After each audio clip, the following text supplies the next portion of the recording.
ようございます。今日は2021年4月3日。ここは京都山科です。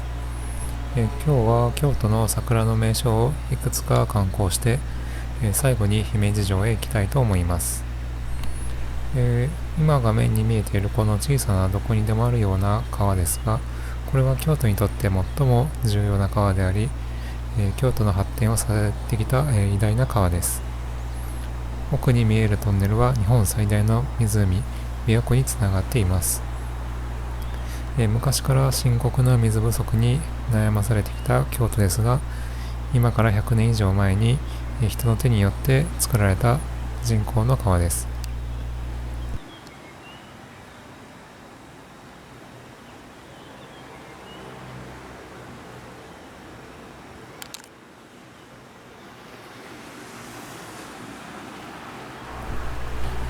人工的に作られた川は京都につながっており、今も琵琶湖の水を京都に供給し続けています。この難工事を任されたのが当時大学を卒業したばかりの田辺作郎博士です。銅像もめちゃくちゃ若いです。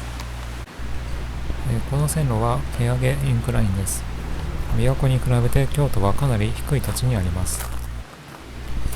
京都から琵琶湖へ船で行くためには、ここでケーブルを使って上流側へ引き上げる必要があります。現在この装置は使われていませんので、線路の上を自由に歩くことができます。この時期はちょうど桜のトンネルになっています。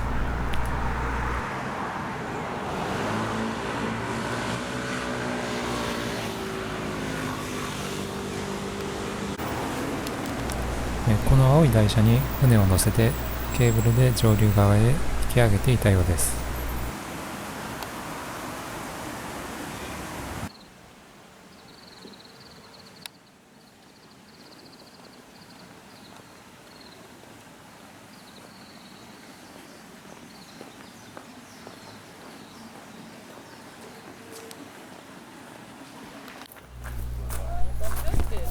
大本山南禅寺の正面玄関でもる天下龍門です。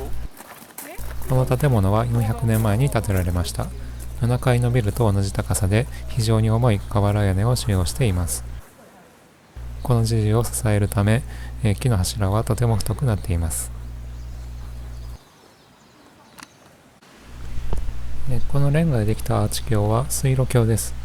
このビデオの初めに登場した川の水はこの上を通り京都の町へ向かいます。とても古い建築物ですが、今でも利用されており、京都の産業に大きく発展しました。レンガは全部で1450万個使われています。あの池の中央に噴水があります。これは上流側の水が高い位置にあるため、高低差の水圧により自然に湧き上がっています。噴水から湧き上がった水はこの大きな川となり、京都の町に流れていきます。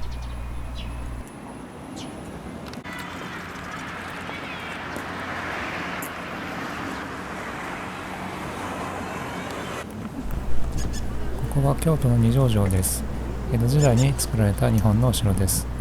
関ヶ原の戦いで勝利した徳川家康は天皇から日本の統治全権を任命され、江戸幕府の初代将軍となりました。そして第15代将軍徳川慶喜が全権を天皇に返上しました。ここは江戸幕府の終わりと始まりの場所です。ここは京都でも有名な美しい桜を見ることができる場所です。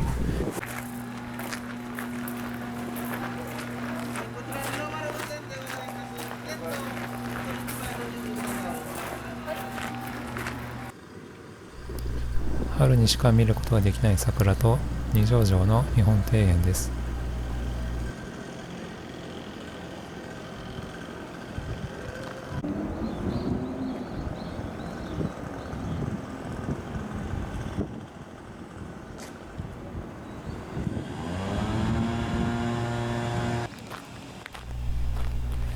ここにはたくさんの桜が植えられています。夜になると桜や庭園を光で照らし、幻想的な景色を見ることができます。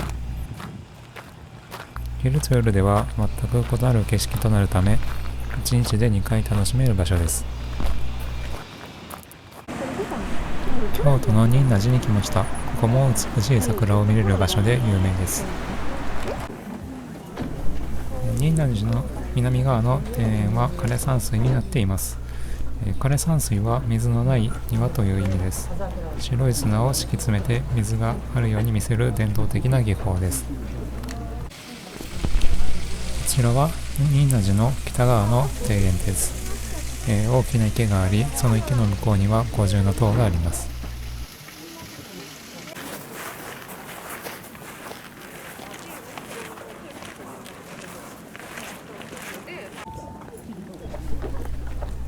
京都にはたくさんの桜の名所がありますが、この仁和寺にある小室桜はとても咲くのが遅いです。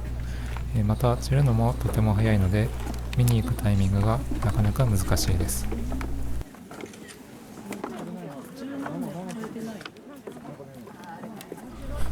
この桜の特徴は背が低いということです。3メートルほどしかなく、目の高さに花びらがあります。うっかり触ったりぶつかったりしないようにしましょう。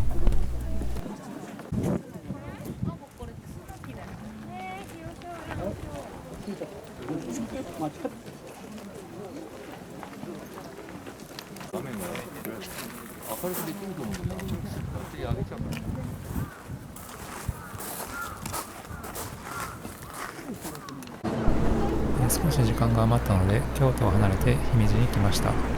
姫路といえば姫路城が有名です。姫路城も桜がいっぱい見ることができます。姫路城の城内に入りました。中ではたくさんの桜が咲いているので写真を撮影している人がいます。姫路城の前は広場になっており、芝生の上でたくさんの人が遊んでいます。